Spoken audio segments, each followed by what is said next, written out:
টেকনাফ উপকূলের জেলেদের কাছে আতঙ্কের আরেক নাম আরাকান আর্মি।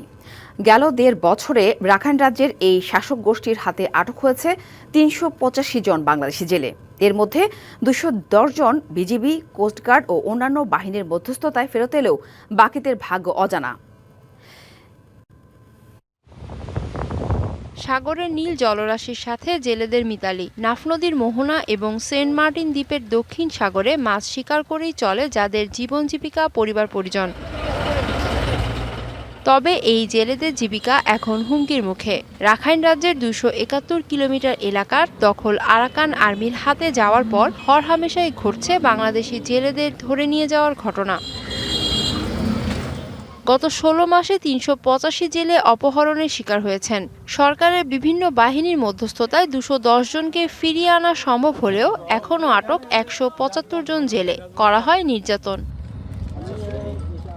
রাখাইন রাজ্য থেকে টেকনাফকে আলাদা করেছে নাফ নদী। মাছ শিকারের সময় কোনো সীমানা বয়া না থাকায় ভুল করে মিয়ানমার সীমান্তে ঢুকে পড়লেই অপহরণ করা হচ্ছে, জানালেন জেলেরা। সীমান্তের মধ্যে মাছ মারতে গেলে আরাকান আর্মিরা আসা বাংলাদেশের সীমান্ত থেকে ধরে নিয়ে যায়। এটা কি বাংলাদেশের, এটা কি বার্মার, এটা কোনো মার্কিং নাই, মাঝখানে কোনো বয়া সিস্টেম নাই বা কোনো একটা নির্দিষ্ট কোনো একটা মার্ক নাই।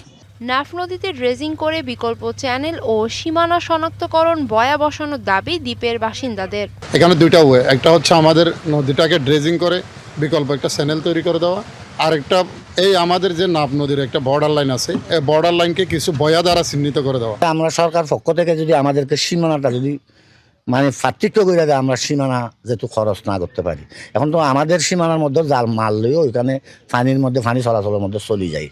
সাগরের সীমানা নির্ধারণে নানা সীমাবদ্ধতা থাকার কথা জানালো বিজিবি। আমাদের বাংলাদেশের সীমানায়, বিশেষ করে নদী সীমান্তের মধ্যে যদি কোনো জেলে যদি আমাদের সীমানার মধ্যে থাকে, তাকে ধরে নিয়ে যাওয়ার কোনো সাহস কারো নাই। বিজিবি সীমাবদ্ধতা হচ্ছে আমরা সাগরে আমাদের দায়িত্ব নাই, সুতরাং সাগরে আমরা দায়িত্ব পালন করতে পারি না, আমাদের সেই সক্ষমতাও নাই। আর কোস্টগার্ড জেলেদের নিরাপত্তায় নিয়মিত টহল কার্যক্রম পরিচালনার কথা জানিয়েছে।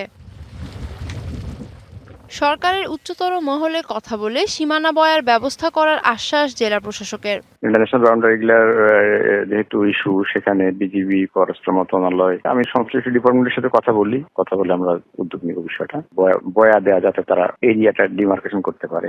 মাছ শিকারে যাওয়া জেলেদেরও সতর্ক থাকার অনুরোধ তার। ডিবিসি।